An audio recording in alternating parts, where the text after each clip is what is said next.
Olá, muito obrigada por assistir este vídeo até aqui. Eu agradeço muito as pessoas que estão se inscrevendo no canal, que estão curtindo, comentando.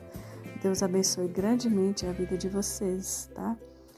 E peço aos que não se inscreveram ainda, se inscrevam, deixe seu comentário, curta, compartilhe para que mais pessoas conheçam este trabalho.